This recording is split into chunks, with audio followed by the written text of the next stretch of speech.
एक युनिवर्स होतोय, म्हणजे हा एक वेगळा अनुभव आहे.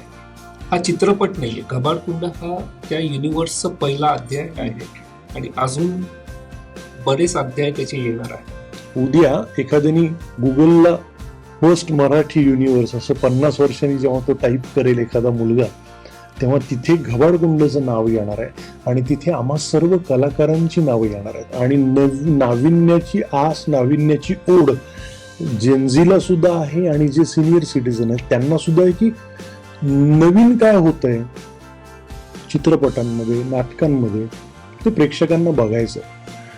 मी जेव्हा तानाजी द अनसंग वॉरियर त्याच्यासाठी मी लोकसत्ताला डिजिटल अट्टाला आलो आणि माझ्या हातात असं ते मी सेम टी शर्ट घातलं असतं कारण मला सेम कपडे घालायला खूप आवडतात. So same T-shirt, same digital Adda, same Loksatta, Tanaji the blockbuster असं झालं ते. सो घबाडकुंड सुद्धा ब्लॉकबस्टर होणार आहे असं मला वाटतं. मेन म्हणजे त्या प्रेग्नंट लेडी बनून आपल्याला स्टंट करायचं आहे, ही माझ्यासाठी खूप मोठी गोष्ट होती. आणि मेकअप प्लस त्यात ते 9 महिन्याचं पोट, ते पहिल्या लुक टेस्टला आम्ही जेव्हा केलेलं तेव्हा ते खूप मोठं झालेलं, एक 18 महिन्यांचं पोट वाटेल इतकं मोठं झालेलं ते. प्रोड्युसर असणं सुद्धा एक भूमिका आहे. ती काय एखादी खुर्ची नव्हे की नुसतेच आपले मिरवतायत, मधनच कधीतरी येत आहेत, राऊंड मारतायत आणि सगळे नट त्यांना अरे नमस्कार या असं वगैरे करतायत, असं नसून हा माणूस सेटवर सगळ्यात आधी असायचा आणि सगळं संपल्यानंतर हा जायचा. तर मला असं वाटतं की ह्या पद्धतीचे निर्माते मराठीमध्ये आले पाहिजेत, जेणेकरून आपल्याला खूप हेल्प होईल. नमस्कार, लोकसत्ता ऑनलाईन मध्ये तुम्हा सर्वांचं खूप मनापासून स्वागत आहे. गेल्या 2 ते 3 महिन्यांपासून, रादर त्या आधीपासूनच घबाडकुंड सिनेमाची चर्चा सुरू आहे. ट्रेलर, टीजर दोन्ही आम्ही पाहिले. ट्रेलर तर अप्रतिम आहे, हे त्याच्यावरच्या कमेंट्स वाचूनच समजतंय आणि बघून सुद्धा अर्थात समजतंय. जेव्हा अशा एका रहस्यमय चित्रपटाला बॅकिंग करायची निर्माता म्हणून जबाबदारी येते, तेव्हा सर तुम्ही तुमच्या मते म्हणजे काय तुम्हाला या चित्रपटात खुणावलं की आपण या चित्रपटाला साथ दिली पाहिजे? पहिलं तर लोकसत्ताचे आभार. आणि घबाडकुंडची प्रमोशनची सुरुवात 26 जानेवारीला लोकसत्ताच्या ऍड पासून चालू झाली पुण्यामध्ये. खूप मोठं फर्स्ट पेज जे होतं 26 जानेवारीचं ते आपण घेतलं.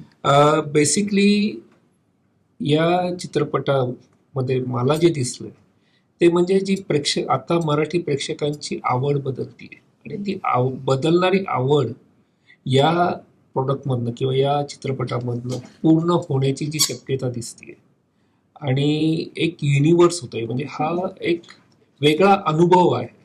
हा चित्रपट नाहीये. घबाडकुंड हा त्या युनिवर्सचा पहिला अध्याय आहे आणि अजून बरेच अध्याय त्याचे येणार आहेत. सो पर्टिक्युलरली घबाडकुंड या विषयावर जर बोलायचं झालं तर याच्यामध्ये सगळेच इमोशन कव्हर झाले होते. टेक्निकली हा पिक्चर खूप साऊंड आहे. याचं VFX असू दे, याचं कलरिंग असू दे किंवा DI असू दे, इवन याचं जे संगीत आहे ते पण परिपूर्ण आहे. म्हणजे अजय गोगावले सरांचं एक गाणं त्याच्यामध्ये आहे जे मंत्रमुग्ध करतंय. त्याच्यानंतर याच्यामध्ये एक रॅप आहे आणि याच्यामध्ये एक इंग्लिश रॅप पण आहे. सो अशा प्रकारे त्याची मांडणी किंवा जुळवाजुळव केल्यामुळे कुठल्याही वयोगटातील प्रेक्षकांसाठी हा चित्रपट परिपूर्ण झालेला आहे. त्याच्यामुळे याला बॅकिंग देताना एक युनिवर्स निर्माण करण्याची जी जबाबदारी होती, त्या दृष्टीने मला असं वाटतं की म्हणजे खूप चांगल्या प्रकारे ती पार पाडावी लागणार होती.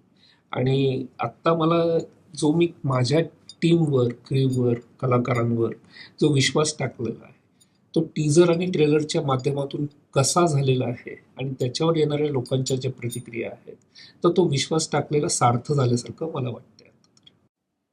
तुम्हा सगळ्यांनाच प्रश्न आहे, कलाकार म्हणून अशा एखाद्या मल्टिवर्स युनिवर्सचा म्हणजे पहिलाच सिनेमा आहे, त्याचा भाग होणं हे तुमच्यासाठी किती स्पेशल होतं? आपण एक एक करून ऐकूया. वैष्णवी.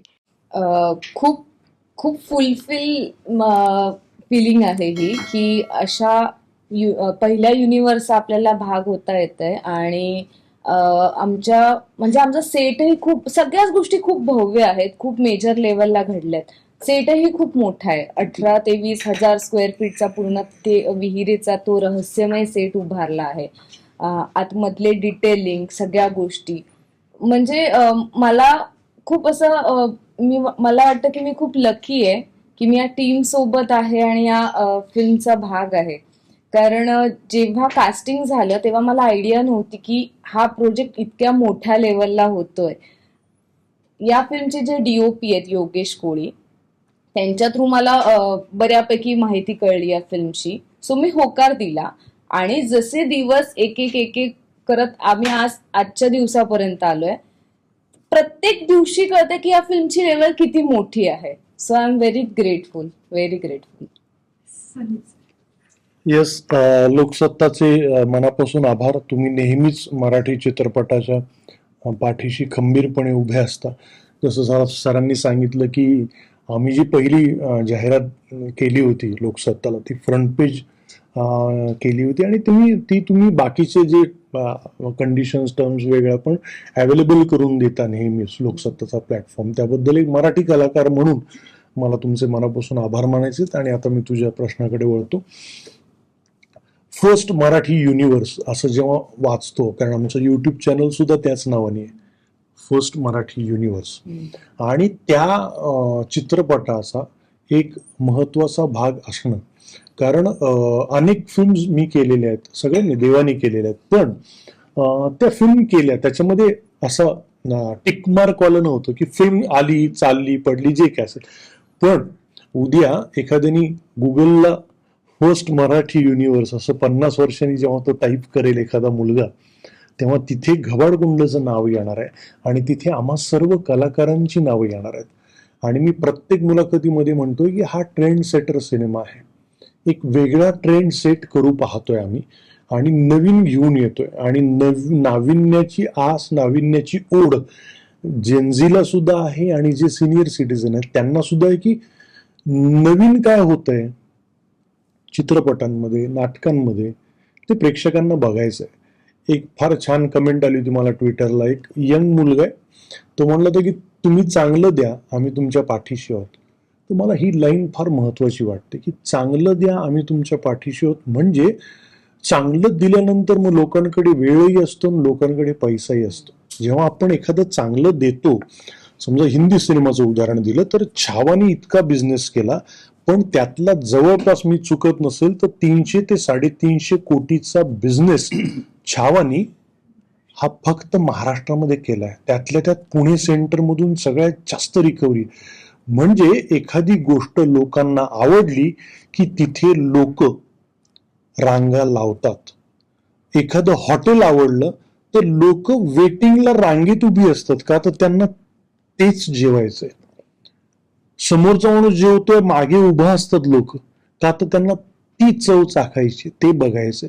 तसंच मला असं वाटतं की आम्ही नवीन काहीतरी आणू बघतोय. तर मला असं वाटतं की मराठी प्रेक्षक नाविन्याची, नव्याची नेहमीच रेड कार्पेट टाकतो असं मला वाटतं. आम्ही प्रेक्षकांसाठी रेड कार्पेट घातलेलं आहे.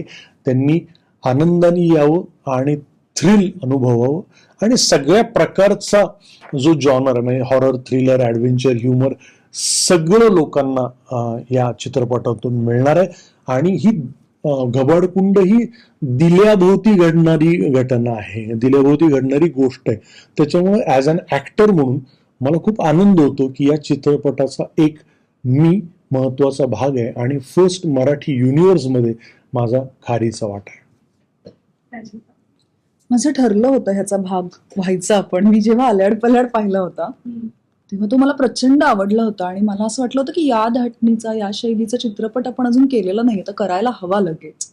आणि त्यानंतर माझा एक चित्रपट आला, तो पाहून प्रीतम सरांचा मला फोन आला की मी या चित्रपटाचा पुढचा भाग करतोय आणि आपण पहिलं मराठी युनिव्हर्स करणार आहे आणि आपण काम करूयात का. तर मला असं वाटलं की मी हे आधीच ठरवलं होतं की आपण हे करणार आहोत, आता फक्त ते समोर आलंय आणि ते करायचंय.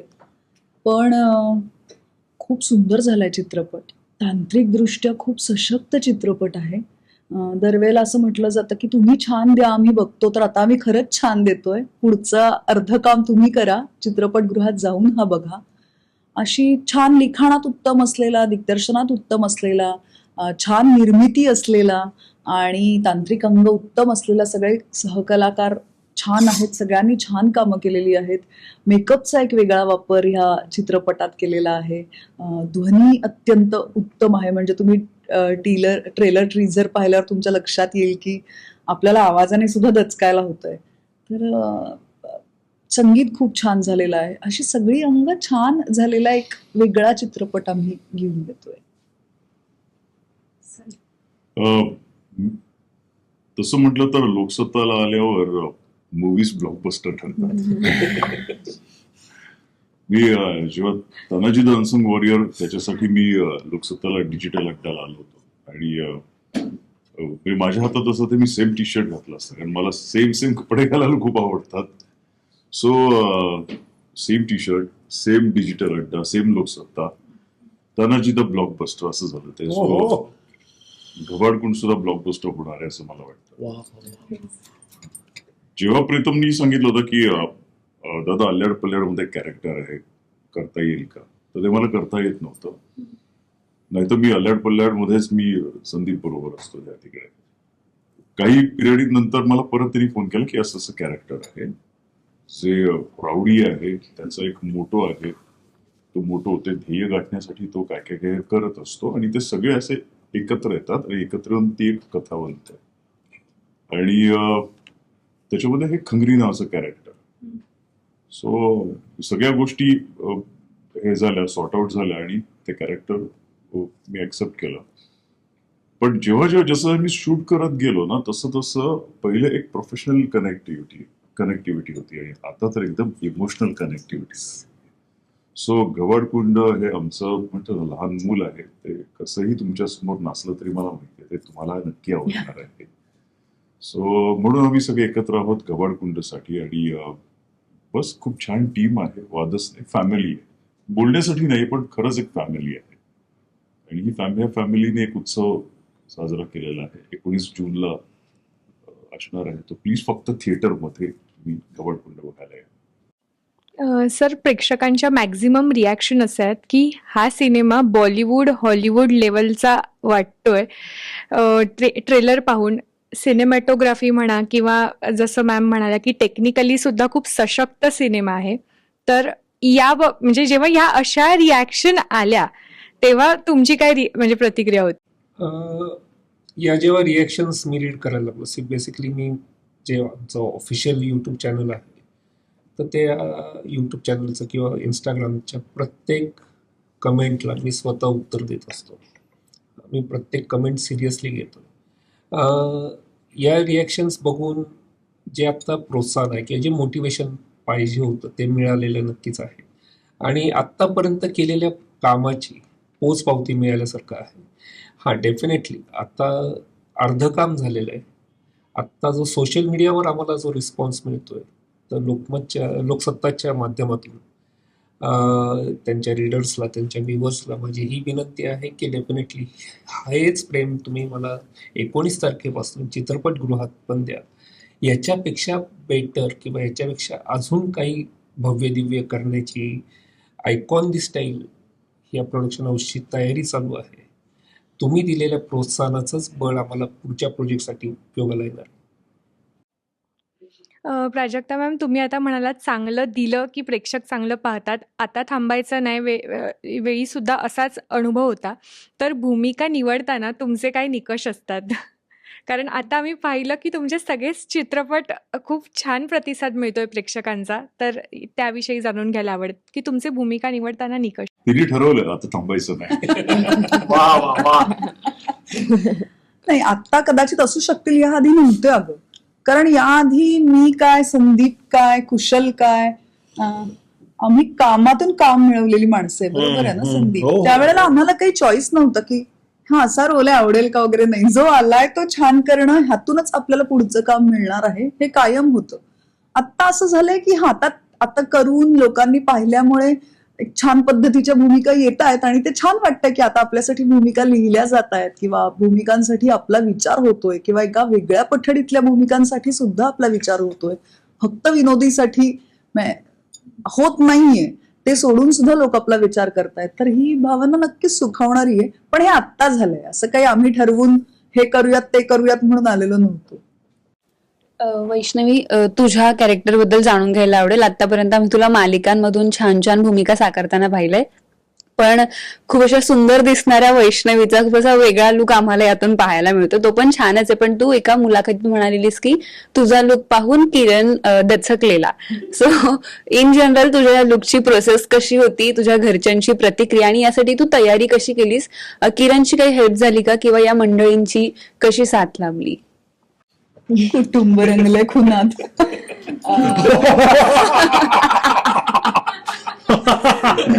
वर्णन करण्यासाठी किरणची हेल्प झाली, टिप्स घेतलेल्या त्याच्याकडून. आतापर्यंत मी ज्या अशा भूमिका केल्यात त्या अगदी गुणी मुलगी, संस्कारी मुलगी, आईला सपोर्ट करणारी मुलगी, आणि अशी मुलगी जी प्रत्येक घरात वाटेल की आपल्या घरात अशी असावी, एक मुलगी असावी, मैत्रीण असावी किंवा बहीण असावी, अशा भूमिका केल्यात. आणि ही भूमिका अगदीच पूर्ण 360 डिग्री वेगळी आहे.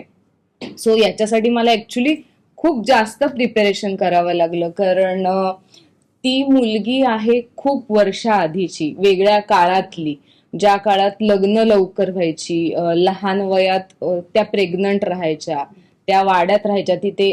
तेव्हा शिक्षणाचं काही नव्हतं, पूर्ण पूर्ण लाईफस्टाईलच वेगळी होती. आणि आपण आत्ताच्या काळातले आहोत. सो कितीतरी वर्षांचा, कितीतरी काळाचा फरक आहे. सो या सगळ्या गोष्टी समजून घ्यायला, परत ती नऊवारी, त्यातलं ते चालणं, तिची बॉडी लँग्वेज कशी असेल, किंवा प्रेग्नंट बाईची बॉडी लँग्वेज कशी असते, ती कशी चालते, किंवा ती बसताना कशी बसते. आता आपण जसे बसणार, तिच्या डोक्यात वेगळे विचार चालू असणार, तिच्या डोक्यातले विचार काय असतील, कारण त्यावरून पण आपले हावभाव बदलतात, आपलं चालणं बदलतं. सगळ्याच गोष्टी डिटेलमध्ये अभ्यास करावा लागला. आणि सगळ्यात जास्त म्हणजे ती 8-9 महिन्याची प्रेग्नंट आहे. त्यावेळी तिला जर लेबर पेन होतंय, तिला पेन होतंय, तिचा वॉटर ब्रेक होतोय, तर त्यावेळीची तिची भावना किंवा तिची ती वेदना काय असेल हे मला माहिती नाहीये प्रॅक्टिकली कसं असतं. सो मला खूप असं होतं की नक्की काय असते ती, आणि एका माणसाला विचारून किंवा एका बाईला विचारून त्याचं उत्तर मिळणारं नव्हतं, कारण प्रत्येक बाईला ती कमी जास्त प्रमाणात, थोडी वेगळ्या प्रमाणात होत असणार आहे. सो मी माझ्या काकीला वगैरे विचारलं, घरी विचारलं, आमचे फॅमिली डॉक्टर आहेत त्यांना फोन करून विचारलं. सो ह्या गोष्टीचा असा अभ्यास करावा लागला एक वेगळ्या प्रकारे. आणि प्लस त्या प्रेग्नंट सिच्युएशन मध्ये पण स्टंट होता एक, जो करायचा होता, ज्याच्या रिहर्सलसाठी आम्ही सेटवर गेलेलो. आणि तेव्हा असं झालेलं की लोक करत होती, बाकीचे ऍक्टर्स करत होते, की असं बघायला पण असं वाटतं कधी कधी, अरे सोपं आहे, तर काय फक्त बांधलंय आणि करायचंय. पण जेव्हा आपण तिकडे जातो आणि जेव्हा ती पोझिशन येते, कारण पूर्ण बॉडी त्या रोपवर असते आपली आणि ती बॅलन्स करायची असते. सो ते जितकं इझी दिसतं तितकं इझी नसतं. आणि ह्यांनी ते खूप स्टंट केलेत आतापर्यंत. तर माझ्यासाठी हा पहिला स्टंट होता, पण मला आवडतं. म्हणजे मी कराटेची ब्ल्यू बेल्ट पर्यंत केलंय कराटे. सो ह्या सगळ्या गोष्टी खूप आवडतात, स्टंट असतील किंवा असं एक्स्ट्रा काहीतरी करिक्युलम ऍक्टिव्हिटीज असतील, ऍडव्हेंचर ऍक्टिव्हिटीज असतील. सो मी खूप एक्सायटेड होते स्टंटसाठी सुद्धा. आणि मेन म्हणजे त्या प्रेग्नंट लेडी बनून आपल्याला स्टंट करायचंय, ही माझ्यासाठी खूप मोठी गोष्ट होती. आणि मेकअप प्लस त्यात ते 9 महिन्याचं पोट, ते पहिल्या लुक टेस्टला आम्ही जेव्हा केलेलं तेव्हा ते खूप मोठं झालेलं, एक 18 महिन्यांचं पोट वाटेल इतकं मोठं झालेलं ते. मग परत ते सगळं काढून ते म्हणजे ते पूर्णच कट करावं लागतं आणि नवीन बनवावं लागतं. मग त्यासाठी 8-10 दिवस गेले, ते परत बनवलं, ती लांब वेणी, असा पूर्ण माझा गेटअप वेगळा होता. आणि एक मातृत्वाची भावना शिकवणारी फिल्म होती ही माझ्यासाठी. पण तुझी मेहनत घेतली ती स्क्रीनवर दिसतेच आणि चित्रपटात पण आम्ही Exactly. उत्सुक आहोत. Yes. सर तुम्हाला विचारायला आवडेल की कास्टिंग करताना तुमचे काही इनपुट्स होते का, किंवा कथा ऐकल्यानंतर तुमच्या तुमच्या डोळ्यांसमोर येत्या पात्रांसाठी कोणी असा विशिष्ट कलाकार होता की हा कलाकार ऍटलीस्ट हवाच, असं काही होतं का? नाही, बेसिकली जेव्हा हा प्रोजेक्ट चालू झाला तेव्हा या चित्रपटाचे जे दिग्दर्शक आहेत प्रीतम पाटील, आमची एक खूप डिफाईन लाईन होती. त्याच्या कामामध्ये मी दखल देणार नाही, माझ्या कामामध्ये त्यांनी दखल द्यायची नाही. सो कास्टिंग किंवा या गोष्टींसाठी प्रीतम बरोबर कधी चर्चाच करावी लागली नाही. आणि आत्ता मला हे प्रकर्षाने जाणवतं, त्यांनी जे कास्टिंग केलंय हे त्या रोलला इतकं परफेक्ट मॅच करून दिलेलं आहे ना त्यांनी, की त्याच्यासाठी पण त्याला हॅट्स ऑफ आहेत. म्हणजे एवढं सिलेक्शन त्याचं परफेक्ट झालेलं आहे. म्हणजे अगदी आरोही जी आहे आमची लहान मुलगी सोनी, तिथपासून ते इवन म्हणजे जो पिदाडा म्हणून एक कॅरेक्टर आहेत म्हणजे डाळिंबकर सर करतात, हे सगळ्यांचं एवढं परफेक्ट त्यांनी, कुठनं त्याचं ऑब्झर्वेशन होतं किंवा काय होतं हे मला माहीत नाही, पण परफेक्ट त्यांनी सिलेक्शन केलेलं आहे. आणि मला असं वाटतं जेव्हा ऑन स्क्रीन किंवा कॅमेराच्या समोरची ही लोक आणि कॅमेरा जेव्हा नसतो तेव्हाची ही लोक, याच्यामध्ये खूप जास्त फरक नाही आहे. एकदम ग्राउंडेड आहेत ही लोक सगळी जी माझ्या आजूबाजूला आहेत, एकदम ग्राउंडेड आहेत. म्हणजे मी सेलिब्रिटींबरोबर आहे असं मला कधीच त्यांनी आत्तापर्यंत तरी फील दिला नाही आणि याच्या पुढेही सरांनी पण आम्हाला जाणवू दिलं नाही की आम्ही सेलिब्रिटी बरोबर. तर म्हणजे आम्ही हे डिफाईन केलं होतं की या गोष्टींमध्ये मी पडणार नाही. हा निर्माता म्हणून हा डेफिनेटली माझा पहिलाच प्रयत्न आहे किंवा मीही शिकतोय. हा याच्यातली जी मोहिनी घालणारी एक गोष्ट होती ती म्हणजे हा युनिव्हर्स आहे. आणि या युनिव्हर्सची कुठंतरी मराठी प्रेक्षकांसाठी ही गरज होती. त्याच्यामुळे या चित्रपट निर्मितीच्या भानगडीत मी पडलेलो आहे. आणि युनिव्हर्स माझ्या प्रोडक्शन हाऊसमध्ये म्हणजे मी त्याचा निर्माता आहे, याचंच खूप मोठं एक ओझं पण आहे आणि एक स्वाभिमान पण आहे. संदीप सर, प्राजक्ता, म्हणजे तुला सगळ्यांनाच, देवदत्त सर तुम्हाला सुद्धा विचारायला आवडेल की जेव्हा म्हणजे एक सरांचं नाव वाचलं की निर्माते, तेव्हा एकतर खूप छान वाटलं की इतका मोठा बिग बजेट सिनेमा आहे आणि त्याला बॅकअप करणारा माणूस सुद्धा मराठी आहे, सो ते खूप छान वाटलं. पण सर, तुम्ही सगळ्यांनीच आतापर्यंत मराठी चित्रपट पाहिलेत जे ज्यांनी चांगली कमाई सुद्धा केली आहेत. असेही चित्रपट जे कथानं खूप छान होतं पण त्यांना तितका प्रतिसाद नाही मिळाला. पण तुम्हाला काय वाटतं की अशा निर्मात्यांची आत्ता मराठी इंडस्ट्रीला किती गरज आहे? आणि ओबियसली सरांबद्दल काय सांगा? रसिक सरांबद्दल म्हणजे मला असं विचारायचं की अशा इतक्या मोठ्या म्हणजे इतकं आलं लक्षात माझ्या. हो हो, पाठिंबा देणाऱ्या पाठिंबा देणाऱ्या निर्मात्यांची मराठी इंडस्ट्रीला सध्या किती गरज आहे असं तुम्हाला वाटतं? कारण तुम्ही आतापर्यंत बऱ्याच चित्रपटांतून काम केलंय, तुम्हाला माहिती आहे चांगले वाईट दोन्ही दिवस तुम्ही पाहिजे म्हणून.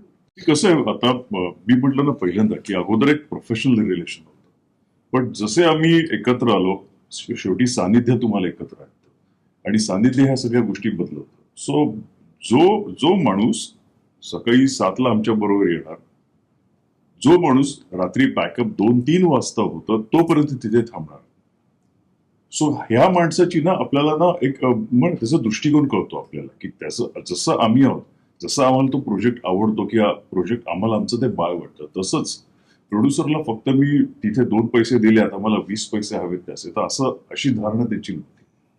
प्रत्येक वेळी ते असणार छोट्या छोट्या गोष्टीमध्ये काय सपोर्ट हवा ते बघणार, इंटरफिअर नाही, सपोर्ट काय हवा ते. एवढं की बाबा काय आज बिर्याणी खायची, ठीक आहे मी बनवतो म्हणून त्या माणसाने स्वतः बिर्याणी बनवलेली आहे अख्ख्या युनिटसाठी मोठ्या पातेल्यामध्ये, स्वतः तो काढता घेऊन ते स्वतः. सो अशी ही जी व्यक्ती आहे ना डॉक्टर रसिक कदम सर, सो ही अशी व्यक्ती ऑलमोस्ट प्रत्येक डिरेक्टरला मिळावी. कारण बरं, प्रत्येक डिरेक्टरला म्हणजे प्रीतम सारख्या प्रत्येक गुणी डिरेक्टरला मिळावी. कारण प्रत्येकाला वाटत असतं की आपल्याला फ्रीडम मिळावं एखादा प्रोजेक्ट करताना, पण ते फ्रीडम मिळवण्यासाठी आपल्याला तेवढं टॅलेंट किंवा तेवढा तो व्ह्यू असणं सुद्धा गरजेचं आहे, जो फक्त आणि फक्त मला आता मराठीमध्ये मला प्रीतमकडे दिसला. या माणसाने कधीच त्या माणसामध्ये इंटरफेअर केलं नाही, काही नाही. आणि आम्ही आतापर्यंत बघतोय की रसिक सरांनी आम्हाला प्रत्येक वेळी सपोर्टिव्ह ह्याच्यामध्ये ठेवलेलं की कुठे काय अडलं मी आहे, तुम्ही बेतास राहा. कारण त्यांचा व्ह्यू जो आहे तो जबरदस्त आहे. जसं ते म्हणाले की त्यांना युनिव्हर्स या शब्दाने भुरळ घातली, तसा मला तर रसिक ह्या नावाने बुरळ घातलेली आहे. आणि व्हेरी विजनरी, व्हेरी विजनरी. बाळाचे पाय पाळण्यात दिसतात असं म्हणतात, तर त्यांच्या आई वडिलांना तेव्हाच लक्षात आलं की हा माणूस रसिक आहे. म्हणून त्यांनी नाव रसिक ठेवलं. मग अशा आपल्याला विचारलं की तुमचं नाव तुम्ही ठेवलंय? म्हणून आपण रसिक मायबाप प्रेक्षक म्हणतो. बरोबर. मायबाप रसिक प्रेक्षक. रसिक सरांबद्दल सांगतो की मी माझा हा छोटे मोठे रोल असे गृहीत धरले, समजा पॉपकॉर्न पडला तो उचलेपर्यंत रोल गेला असे धरून माझे हा 55वा सिनेमा असेल माझा. म्हणजे 50-55 प्रोड्युसर्स मी बघितलेले आहेत, वेगवेगळ्या प्रकारचे, जत्रा, कमर्शियल, फेस्टिवल, सगळ्या प्रकारचे प्रोड्युसर. पण हा प्रोड्युसर माझ्यासाठी एक वेगळा या कारणासाठी आहे की आपल्याला हे करायचंय सर, करूया.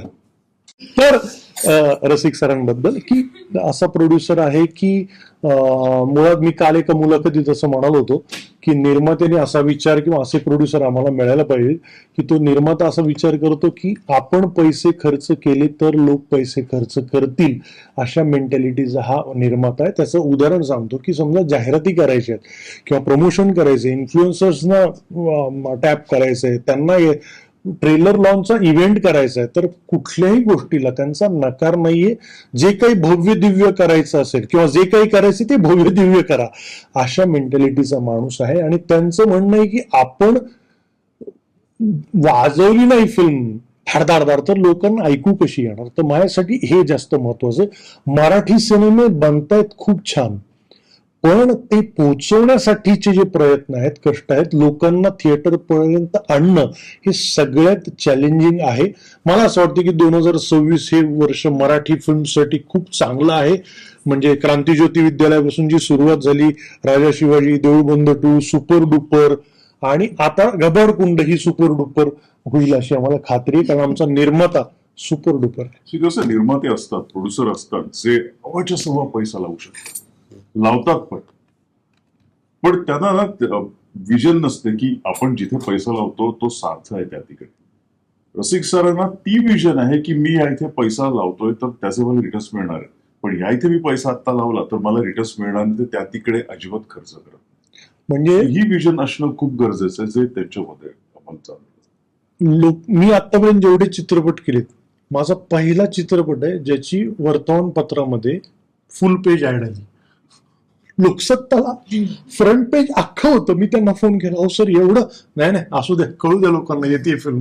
हे कधी सिनेमाच्या 2.5 महिने आधी, 2.5-3 महिने आधी, मी चुकत नसेल, 26 जानेवारीला जाहिरात आली लोकसत्तामध्ये. आणि 1 मे ह्या दिवशी, महाराष्ट्र दिनाच्या दिवशी, संपूर्ण महाराष्ट्रातल्या वर्तमानपत्रांमध्ये जाहिराती होती. जेवढे ब्रँड्स आहेत वर्तमानपत्रामधले सगळ्या पेपरमध्ये घबडकुंडची जाहिरात होती. कारण गावागावात, तालुक्यात, खेड्यात सगळ्यांना कळलं पाहिजे. फक्त पुण्या मुंबईपर्यंत मराठी सिनेमा न राहता तो गाव खेड्यापर्यंत पोहोचला पाहिजे, अशा विजनचा प्रोड्युसर आहे. समाधानी निर्माते आहेत. हो. कचकच असं काही नसतं, ते शांत असतात. मी तर त्यांच्याबरोबर काम केलंय, म्हणजे आमच्या चित्रपटात ते अभिनेते पण आहेत, एक महत्वाची भूमिका पण त्यांनी केली आहे. तर मी त्यांच्याबरोबर सीन पण केलाय. पण सीन करताना असं एक निर्माता डोकावतो ना, तसं अजिबात नव्हतं. म्हणजे सीन करेपर्यंत मला माझ्या डोक्यातही आले नाही की अरे आपल्या चित्रपटाचे निर्माते सुद्धा हेच आहेत ना, म्हणजे आपण जरा बरं आणखी गुरुजीचं कॅरेक्टर आहे ना ते. मला फार अजून एक सांगावं वाटतं की जसं साऊथमध्ये पुष्पाचे मेकर आहेत, रवी गारू, नवीन गारू, ज्यांच्याबरोबर मी रॉबिनहूड केला, सो ते खूप क्लोज आहेत मला. त्यांचा मला स्वभाव आहे माहिती आहे, त्यांचं मला त्याची विजन माहिती आहे. जसं हिंदीमध्ये भूषणजी आहेत टी सिरीज, किंवा शिवजी आहेत, त्यांची विजन मला माहिती आहे. सो मला वाटतं ना की तुम्ही त्यांच्या पठडीमध्ये आता बसताय, कारण जी विजन आहे, जी स्ट्रेंथ, आपल्याकडे स्ट्रेंथ असते, फिनान्शियल स्ट्रेंथ असते, पण ती फिनान्शियल स्ट्रेंथ परफेक्ट ठिकाणी ठेवणं खूप गरजेचं आहे. नको त्या ठिकाणी नाही. सो ती लोक तशी, तुम्ही सुद्धा सेम तसं एका बेंचवर बसतात. कॅल्क्युलेशन असतं त्यांचा अभ्यास असतो. असं नाही की मी प्रोड्युसर आहे, मी पैसे लावल्यात, प्रत्येक डिपार्टमेंट आपापलं बघतील. नाही, त्यांना बरोबर माहितीये कुठे कुठे किती पैसे लागणार आहेत, त्याचा रिझल्ट काय येणार आहे हेही त्यांना माहितीये. आणि अजून एक गोष्ट सांगा, हा बरोबर, आणि अजून एक गोष्ट मला अशी सांगावीशी वाटते त्यांच्याबद्दल की आता सगळेच प्रमोशनसाठी प्रत्येक जण फिल्म घेऊन येतो, पण प्रत्येक ठिकाणी प्रत्येक फिल्मचा प्रोड्युसर नाहीयेत. ते आमच्यासोबत प्रत्येक ठिकाणी असतात, प्रत्येक इंटरव्ह्यूला असतात, प्रत्येक ऍक्टिव्हिटीला असतात आणि प्रत्येक पब्लिसिटीसाठी जेव्हा बाहेर जातो त्या ठिकाणी असतात. सो ही खरंच खूप मोठी गोष्ट आहे. सेकंड फिल्म की तैयारी चल रही होती, वो देख रहे क्या इंडस्ट्री है, सेकंड फिल्म में और बढ़िया.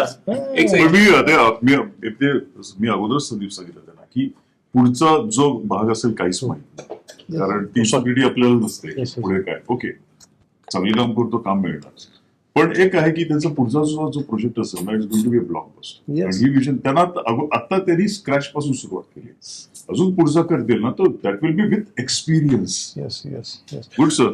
नमस्कार. आज आपल्या इथे कुशल बद्रिके हे अभिनेते आले. जोरदार टाळ्यांनी स्वागत करूया कुशल बद्रिके यांचं. काय वेगळी ओळख करून देऊ. कुशल बद्रिके हे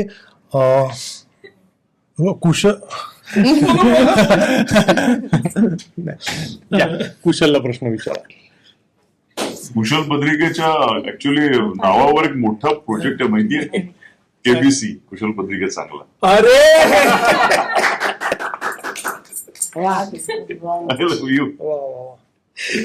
आपली एक वेगळी मीटिंग आहे. So thank you. अरे प्रश्न विचारतो. पोलीस पाटील वेगळी एक भूमिका आहे आणि मी बाकीच्यांना प्रश्न विचारलेला की पहिला मल्टिवर्स युनिवर्स चित्रपटाचा भाग हे होणं हे किती स्पेशल होतं एक कलाकार म्हणून. हा सिनेमाच एक ना खूप वेगळा मांडणीच आहे मला असं वाटतं. आपण मराठी सिनेमात कसं बघतो की हा हिरो, ही हिरोईन,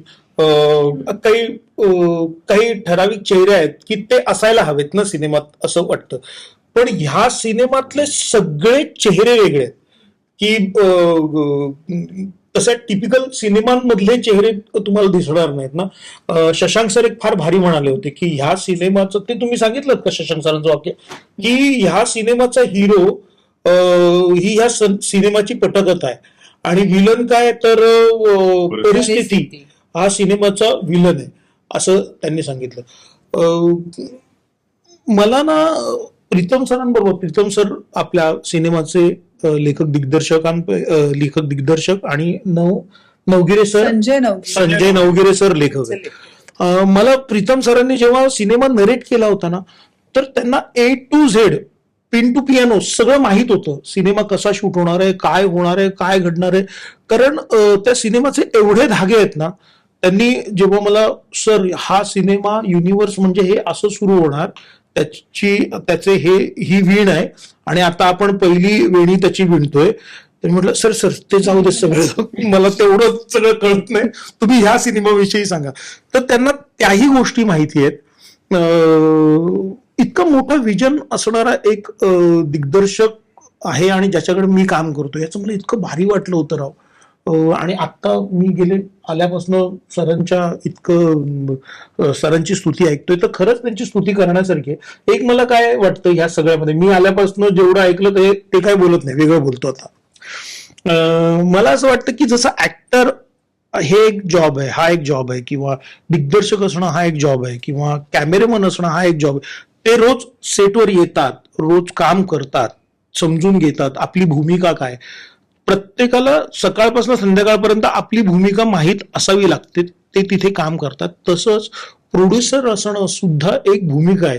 ती काय एखादी खुर्ची नव्हे की नुसतेच आपले मिरवतायत, मधनच कधीतरी येत आहेत, राऊंड मारतायत आणि सगळे त्यांना अरे नमस्कार या असं वगैरे करतायत असं नसून हा माणूस सेटवर सगळ्यात आधी असायचा आणि सगळं संपल्यानंतर हा जायचा. तर मला असं वाटतं की ह्या पद्धतीचे निर्माते मराठीमध्ये आले पाहिजेत, जेणेकरून आपल्याला खूप हेल्प होईल. चांगलं दिग्दर्शन, चांगल्या डिरेक्टरसाठी ऑफकोर्स चांगले. हा म्हणजे संदीप सर, ट्रेलर जेव्हापासून आलाय किंवा तुमचा लुक जेव्हापासून रिव्हील झालाय तेव्हापासून अशी एखादी लक्षात राहणारी प्रतिक्रिया घरून किंवा चाहत्यांकडून मिळाली आहे? घरून अशी प्रतिक्रिया, ट्रेलर लॉन्च झाला आणि आमचे इंटरव्ह्यूज वगैरे चालू होते आणि मग मी घरी गेलो. तोपर्यंत घरच्यांना मी पाठवलं होतं की ट्रेलर आलाय आणि मुलांनी लावला घरी. आणि घरी पोहोचल्यानंतर माझी मुलगी छोटी आता दुसरीला आहे, तिचं चालू होतं की कधी प्रीमियर आहे, मग मी हा ड्रेस घेणार आहे, मग मला तो ड्रेस पाहिजे प्रीमियरला, तर तिची तयारी चालू होती, हे शूज मला वगैरे वगैरे असं नटायचं होतं तिला.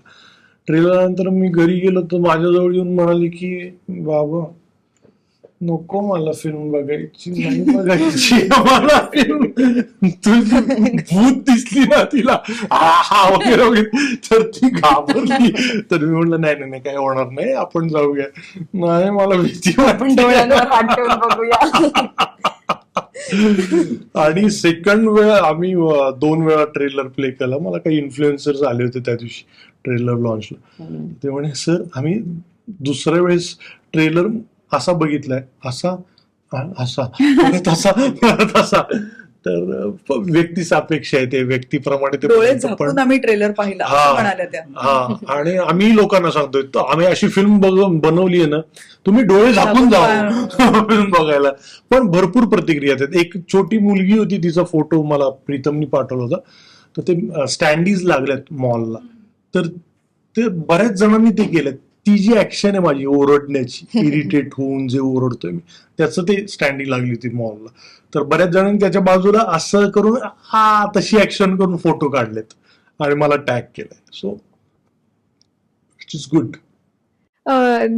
सर, खंगरी एक वेगळी भूमिका आहे, लुक वेगळा आहे. खरं तर आम्ही फिटनेस बद्दल तुम्हाला विचारणं म्हणजे काय, तुमचा फिटनेस नेक्स्ट लेवल आहे, पण ह्या भूमिकेसाठी, याच्या फिटनेससाठी तुम्ही काय विशेष तयारी केली?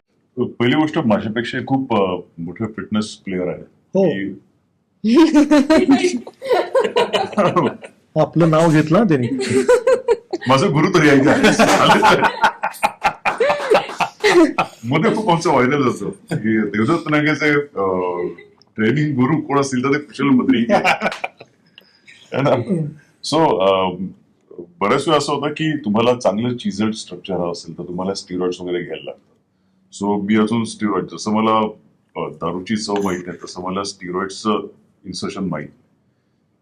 स्टिरॉइड घेतलं तर एक वेगळं स्ट्रक्चर दिसतं. खंगरी येथे बघाल तर तुम्हाला तसा चिझल दिसणार नाही, पण तो एक मेहनत केलेला, लहानपणापासून त्यांनी जी काही मेहनत घेतली, कष्ट घेतले, तो त्या ठिकाणी रांगडा तो दिसतोय त्या तिकडे. आणि शेवटी कसं असतं की जेव्हा तुम्ही कॅमेरासमोर जाता तेव्हा तुम्हाला तेवढं ते पंप्ड अप राहणं खूप गरजेचं असतं. सो आम्ही दिवस रात्र शूट चालूच असायचं, कारण तो एक मूड लागायचा. आणि त्या ह्याच्यामध्ये जसं तो खंगरी तुम्हाला हट्टाकट्टा दिसायला पाहिजे, तो रांगडा दिसायला पाहिजे, त्यासाठी तुमचे मसल पंप असण्यासाठी तुम्हाला त्या त्या वेळेला त्या शॉटच्या अगोदर थोडं पंप करणं, वर्कआउट करणं गरजेचं असायचं. सो मी त्या दिवसांमध्ये माझा वर्कआउटच मी तसा प्लॅन केला होता. ते काय करायचं मी सांगते. जेव्हा त्यांना त्यांचा रोल म्हणजे त्यांचा सीन लागायचा आणि त्यांना एडी शोधायला जायचे, तर ते व्हॅनिटीत वगैरे नाही, सेटवरच कुठेतरी कोपऱ्यात लाईटचे रॉड घेऊन एक्सरसाइज करत असायचे सीनच्या आधी एक्झॅक्ट. म्हणजे एवढं डेडिकेशन आहे त्यांचं. सो काय तो हा जो आहे ना स्टँड, आता हा ऑफकोर्स अल्युमिनियमचा असेल, हा हलका असेल, हा आमच्यासाठी दोघात एक.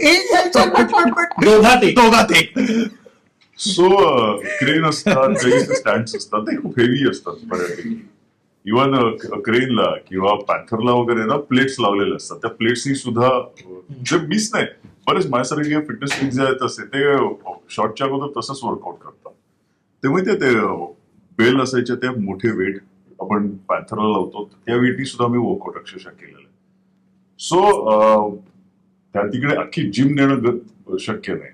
बरं, त्या तिकडे रबर बँड्स असायचे, पण त्याला एक लिमिटेशन आहे. स्टँड आहेत तर बॅलन्स करायला लागायचं, फक्त इथे वजन जास्त, इथे कमी, मग एकदा इकडनं असं ते बॅलन्स होतं. सो सांगायचा मुद्दा की त्या वेळेला पंप करायचं आणि मग शॉर्ट द्यायचा. सो खंगरी असा तो त्या उभा राहिलाय.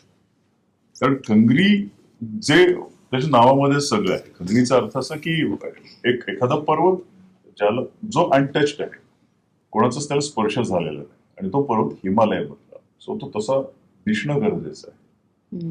सो बस असायचं. आणि माझे गुरु माझ्यावर सतत असायचे, त्यामुळे मला काय वाटलं की लगेच मी त्या तिकडे जायचं. आणि फिल्म मध्ये माझी आणि देवदत्तची फाईट आहे, तर तिथे मी थोडा नकार दिला होता स्क्रिप्ट. उगाच त्याला लागलं बिगलं तर केवढ्यावर पडायचं. नाही नाही अब्दुलसला मागून ठेवलं. नाही, माझा आणि याचा फाईट सिक्वेन्स आहे. प्रीतम म्हणला नको रे, प्रीतम म्हणलं नाही आम्ही असणार आहोत तिथे, काही काळजी करू नको. तर माझा आणि याचा फाईट आहे, आम्ही एकमेकांना मारधाड केली आहे. सर मगाशी बॉलिवूड साऊथ चित्रपटांचा तुम्ही उल्लेख केलात, टेलिव्हिजनवर सुद्धा त्याच्या प्रोड्युसरचा उल्लेख केला. हा प्रोड्युसरचा, पण टेलिव्हिजनचे प्रेक्षकही तुम्हाला तितकेच मिस करतायत, तर काही प्लॅनिंग आहे का? आपण स्वतःला अपग्रेड करत असतो ना. ऑफकोर्स टेलिव्हिजन हे पहिलं प्रेम आहे. जसं संदीपसाठी रंगभूमी त्याचं पहिलं प्रेम आहे, तसं माझ्यासाठी टेलिव्हिजन हे माझं पहिलं प्रेम आहे. सो कसं तुम्ही जेव्हा एपिसोड्स करता, सो तुम्हाला कधी कधी म्हणतात ना की तो एपिसोड त्याच ह्याला थांबायला पाहिजे, पण ती कथा सो तशीच मस्त होत जाते. मग त्याचा जो काय म्हणतात त्याला, त्याचा कट आहे तो पुढे जात असतो किंवा मागे येत असतो. पुढच्या एपिसोडमध्ये काय होणार, त्याच्या पुढच्या एपिसोडमध्ये काय होणार. सो हे मी जवळपास 1000 एपिसोड असे बघितले. आता अपडेशन त्याचं असं आहे की एपिसोडच्या ऐवजी त्याने अख्खाच्या अख्खा मूवी आलेला आहे. म्हणून युनिव्हर्स हा शब्द मला सुद्धा का क्लिक झाला, तर जे एपिसोड्स बघायला मिळणार सगळ्या त्या युनिव्हर्स त्या सगळ्या वर्ल्ड्स आहेत, सो ते म्हणजे घबाडकुंड आहे. सो त्याच्यामुळे माझं जे टेलिव्हिजनचं जे कोणी माझं जे कुटुंब आहे, सो त्यांच्यासाठी तर मोठं स्क्रीन मिळणार आहे. मोठ्या स्क्रीनवर त्यांना तो माझा घबाडकुंडचा एपिसोड बघायला मिळणार. वैष्णवी, आतापर्यंत तुला आम्ही थ्रिलर मालिकांमधून बघत आलोय, पण एक सोशल मीडियावर तुझी वेगळी बाजू दिसते, ते म्हणजे कोकण म्हणजे प्रेम आणि फणस. आम्हाला आपल्याला नाही ना काय कुशा नाही. हो हो अरे पण फणस आलेत ना तुझ्याकडे? आम्ही आम्ही नंतर आम्हाला काहीच दिलं नाही. शेवटी आम्ही म्हणालो डिरेक्टरला की हिचा रोल कापा, हिचा रोल कापा बरं, हिचा रोल कापा बरं. आपण एक्झॅक्ट हिने आम्हाला फक्त तो एक खाजे असतो तुम्हाला तरी दिला, मला काहीच दिला. एक आणला होता, एक पूर्ण ते पॅकेट होतं, ते पूर्ण असं, आणि त्यातून तिने तो एक खाजा, त्यालाही मुंग्या लागल्या होत्या. काय सांगाल विषयी जाणून घ्यायला आवडेल. आणि किरण असं म्हणाला होता एका मुलाखतीत की कोकणात ड्रीम होम बांधायचंय, तर त्याचं काय पुढे झालं? मी लहानाची मोठी कोकणात झाले, जन्मापासून शिक्षण होईपर्यंत 12वी पर्यंत. सो तिकडचे सगळे पावसाळे, हिवाळे, फणस, काजू, आंबे सगळे बघितलेत, एक्सपिरियन्स केलेत. आणि त्यानंतर शिक्षणासाठी मुंबईत आले. 12वीच्या पुढचं शिक्षण DG रुपारेलला ग्रॅज्युएशन, मग MBA, मग जॉब, मग ही लाईन, हे सगळं मग शहरात झालं. तर मी खूप जास्त मिस करते कोकणाला. तर आता जसं फोटो काढला आपण, आठवण म्हणून फोटो बघितला, तर तो लगेच झाला, बघितला. तो व्हिडिओ असेल तर ती आठवण खूप वेळ राहते ना. सो मी तिकडे जाऊन ते व्हिडिओज काढलेत. आणि मला माहितीये महाराष्ट्रातल्या बऱ्याच जणांचं कोकणावर खूप जास्त प्रेम आहे. कोकणाला स्वर्ग म्हटलं जातं. सो त्यांनाही ते बघायला आवडतं. त्यांनाही जरी प्रत्यक्षात खाता नाही आलं तरी व्हिडिओमध्ये बघून त्याचा नयनानंद घ्यायला आवडतो. सो त्यांच्या सगळ्यांसाठी मी ते व्हिडिओ बनवलेत आणि म्हणून मी पोस्ट केलेत. आणि मलाही ती एक आठवण म्हणून माझ्यासोबत राहील. आम्हाला सुद्धा फक्त ते आठवण म्हणूनच ते दिसणार आहे. आणि आमचं एंड स्क्रोललाही नाव तेच येणार आहे, खंगरी नयनानंद, दिल्या नयनानंद. आता तू जसं म्हणालीस की आठवणी तुम्ही रीलच्या माध्यमातून शेअर करत असता, तर तुम्हा प्रत्येक कलाकाराचा, म्हणजे प्राजक्ता आहे, संदीप सर आहेत, कुशल आहे, तर तुम्ही प्रत्येक जण एका वेगळ्या पद्धतीने आता सोशल मीडियाच्या माध्यमातून तुमच्या चाहत्यांशी कनेक्टेड आहात. म्हणजे हे प्रमोशनच्या निमित्ताने असे किंवा तुमचे स्ट्रगलर्स आला वगैरे हे व्हिडिओज असतील, तर ही एक वेगळी, म्हणजे फक्त प्रमोशन सोडून हे जे कनेक्शन आहे तुमचं प्रेक्षकांशी, तर त्याबद्दल काय सांगाल आणि या माध्यमाचा तुम्ही वापर कसा करून घेता? बोलू? सिनेमा, मालिका, नाटक याच्या प्रमोशनच्या व्यतिरिक्त मी माझं सोशल मीडिया, जर तुम्ही बघाल बरेचसे व्हिडिओ बघितले असतील, मी खूप प्रवास करतो. बाय रोड मी खूप प्रवास केलाय, कारण वऱ्हाडच्या प्रयोगाच्या निमित्तानं महाराष्ट्रभर फिरत असतो मी. फिरत असताना वेगळं काही मला असं युनिक काही दिसलं की एखादा माणूस, एक बाई होती जी रस्त्यावर कडेला ते खवा हे करून ती पेढे बनवत होती आणि तिथले ताजे पेढे खूप फेमस. मग मी तिथे उतरून तो व्हिडिओ केला, माझ्या सोशल मीडियाला टाकला. कोपरगावला मी शूटिंगला गेलो तर तिथे एक रात्री मस्त मसाला दूध विकणारा माणूस होता, मग त्याचा व्हिडिओ करून मी टाकला. आणि नंतर मी माझ्या बॉयचा नंबर त्याला दिला होता आणि आम्ही असंच फॉलोअप घेतो की एक भेळ बनवणारा होता, एक जिलबी तळणारा होता केज तालुक्यामध्ये, मग तो रस्त्याच्या कडेला खाली बसून जिलबीचे. तर मी जेव्हा व्हिडिओ टाकले त्या सगळ्यांचे तर त्याला इतके लाईक्स कमेंट्स लोक शेअर करत होते आणि त्या भागामध्ये इतकं बज क्रिएट झाला की केज गावाच्या बाहेर तो जिलबीवाला पोरगा होता. मग त्यांनी, मग मी नंतर त्याला फोनवर म्हणालो तर तो म्हणला, अहो सर एवढं आपल्या भागात हे व्हायरल झाली आहे तुमचा व्हिडिओ की लोक येऊन माझ्या आता जिलब्या घेत आहेत, किंवा कोपरगावचा जो मसाला दूधवाला होता. म्हणजे मी अशा प्रकारे जिथे जाईल तिथे त्या प्रकारचे व्हिडिओज बनवतो. एका आजीला मी विठ्ठल माझं सोबती चित्रपटाचं शूटिंग होतं, एक म्हातारी होती, कच्चा रोड होता, तिकडे तिने हात दाखवला आणि नॉर्मली आपण थांबवत नाही, पण म्हणलं अरे खेड्या गावात कुठेतरी जायचंय त्या बाईला. मग मी रिव्हर्स घेतली त्या बाईला तेव्हा मी माझ्या गाडीमध्ये बसवलं होतं आणि तो व्हिडिओ खूप व्हायरल ह्यासाठी झाला होता की नंतर इमोशनल मोमेंट क्रिएट झाला. कारण मी त्या बाईला, आजी होती, तिला उतरवलं आणि मग ती रडायला लागली आणि म्हणलं काय झालं, तर ती म्हणली काय सांगू बाळा, मागच्या महिन्यातच तुझ्याच सारखा दिसणारा माझा मुलगा होता, ऍक्सिडेंटमध्ये गेला आणि मला त्याची खूप आठवण येते. आता तू मला मुलासारखा भेटलास आणि मला सोडलंस घरापर्यंत, नाहीतर मी कशी चालत आली असते, चिखलही एवढा. आणि मग मी तिच्या निघताना पाया पडलो. तेव्हा मला असं वाटलं, तेव्हा मी नवीनच गाडी घेतली होती आणि तेव्हा मला असं वाटलं, मी त्यांना म्हणलं की आज मी नवीन गाडी घेतली, तुम्ही बसला त्या गाडीमध्ये, हे फार सत्कारणी. आणि मी अजूनही त्या आजीच्या संपर्कामध्ये, मी अशा प्रकारचे व्हिडिओज बनवत असतो. मला गमती पण करतो आपण. एका चित्रपटात आम्ही काम करत होतो आणि मी प्रेग्नेंट होते आणि आम्ही रस प्यायला एका ठिकाणी थांबलो, तर ह्या मला म्हणाला शपथ आहे तू तोंड उघडलंस तर, असं मला उतरताना म्हणाला. मग हा उतरला आणि त्या गुराळ्यावरच्या बाईला म्हणाला रसबीज नीट आहे का, म्हणाले आमच्या प्रोड्युसर आहेत पण त्या जरा प्रेग्नेंट आहेत.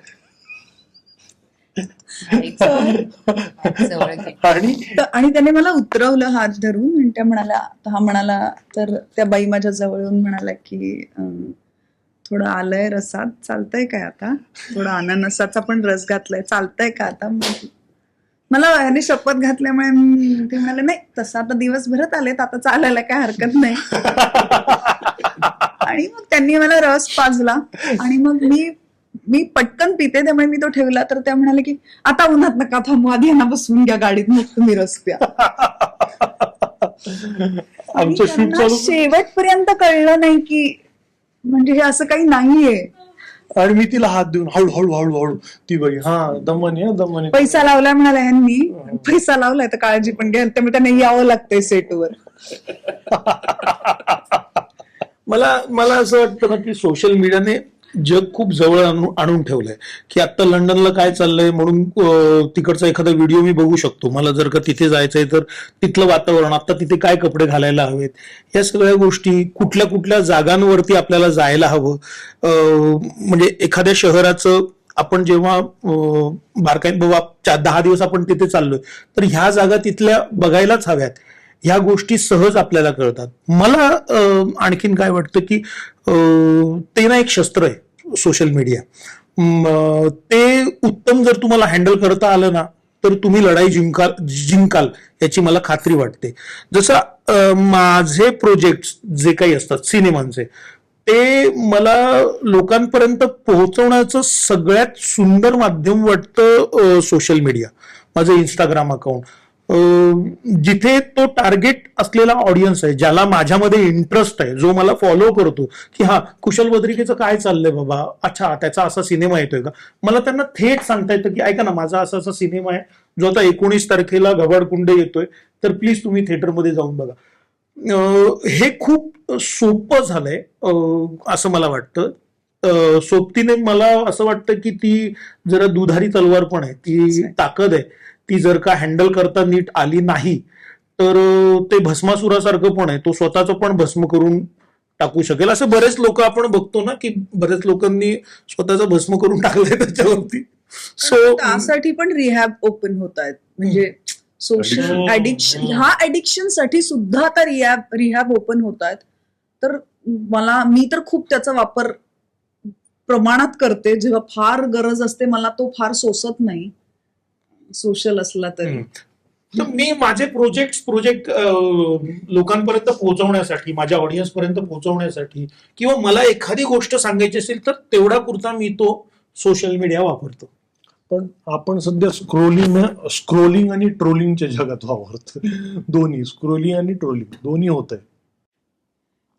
मराठीमध्ये पूर्णतः हॉरर मूवी असा फार कमी पाहायला मिळतो. म्हणजे तो विनोदी भयपट असतो किंवा भयपट असला तरी थोड्या विनोदाची हे असते. तर पूर्णपणे हॉरर करणं हे म्हणजे प्रेक्षकांना ते जड जाईल असं वाटतं म्हणून की तसा विचारच होत. ह्या सिनेमाचे ना आता एकच ट्रेलर आलाय, म्हणजे एक ट्रेलर आलाय ज्याच्यामधनं तुम्ही बघताय की ते काहीतरी जबरदस्त येते. एक वादळ येऊ घातलंय महाराष्ट्रात असं आपल्याला जाणवतंय.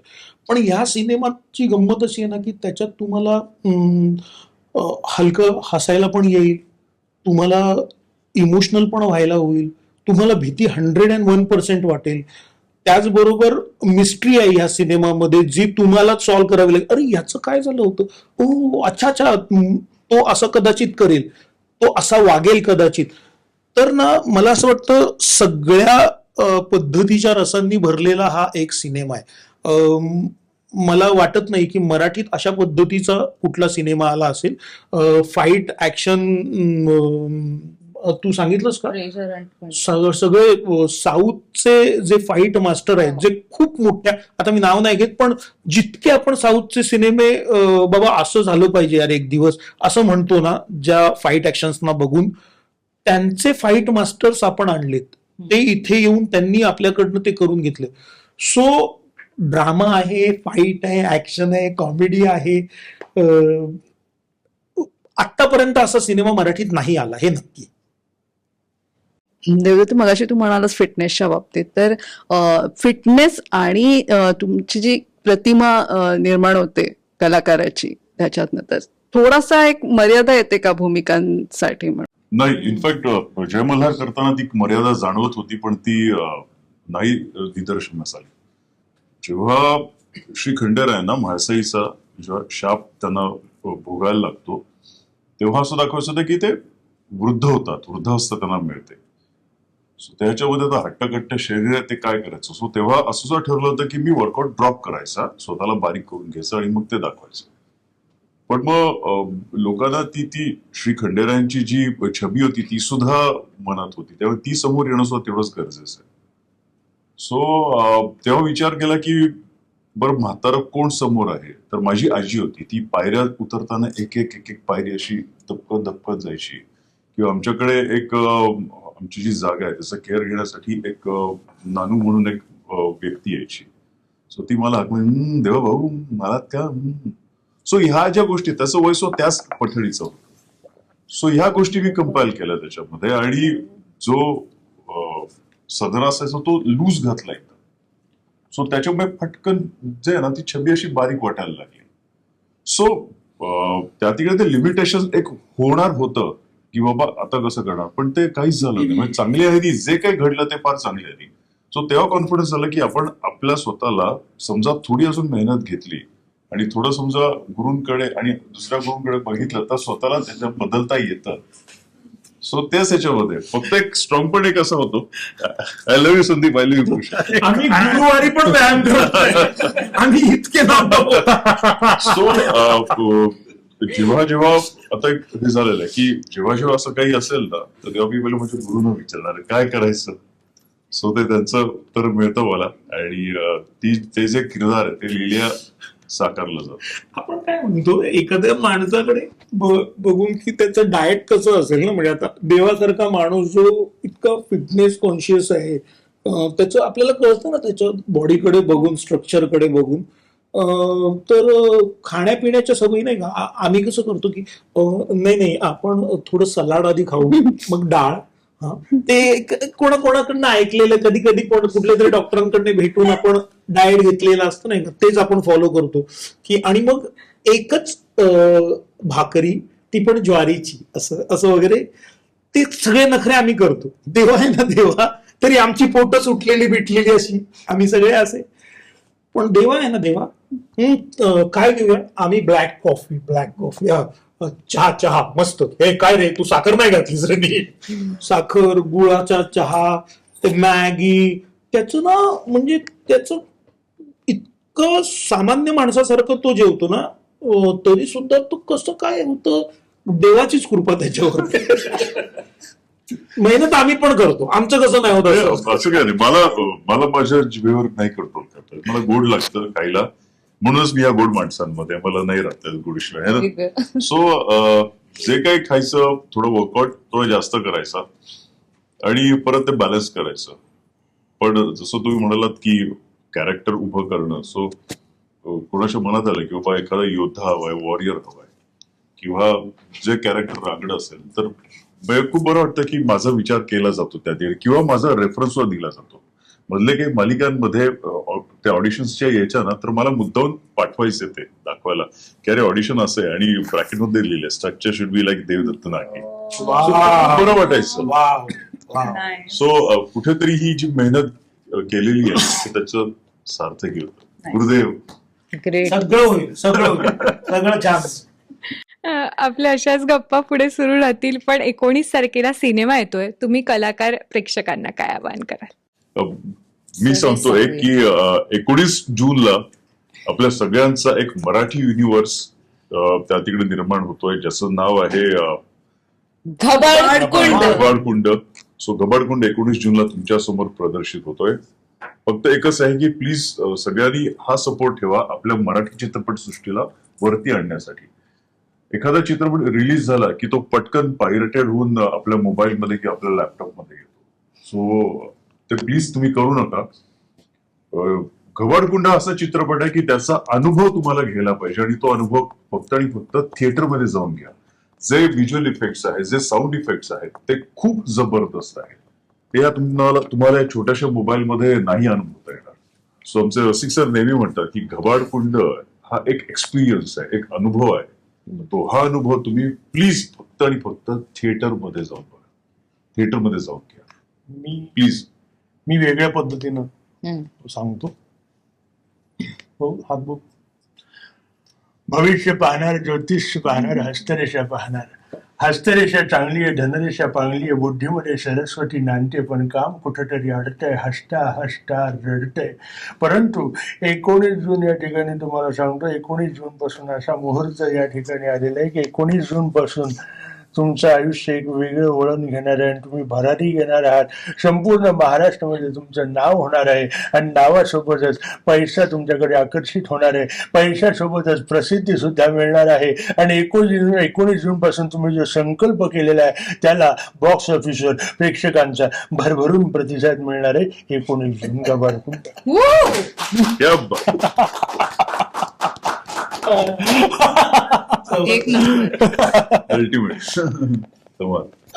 एक मराठी सिनेमा आता खूप चांगला चाललाय.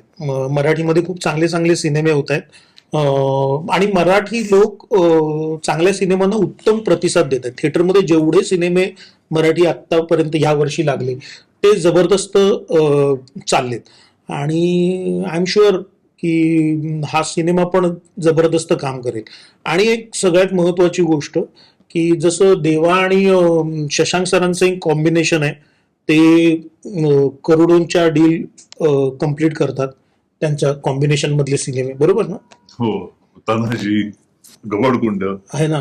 तसंच माझा शशांक सरांबरोबरचा हा कॉम्बिनेशन मधला दुसरा सिनेमा आहे, सुपर डुपर 50 दिवसांपेक्षा जास्त चालला होता थिएटरमध्ये, आणि आय एम शुअर की हा सिनेमा 100 दिवसांपेक्षा जास्त चालेल. तुम्हा सगळ्यांना घबाडकुंड सिनेमासाठी खूप साऱ्या शुभेच्छा. बॉक्स ऑफिसवर सिनेमा घबाडकुंड भरून कमाई करू दे.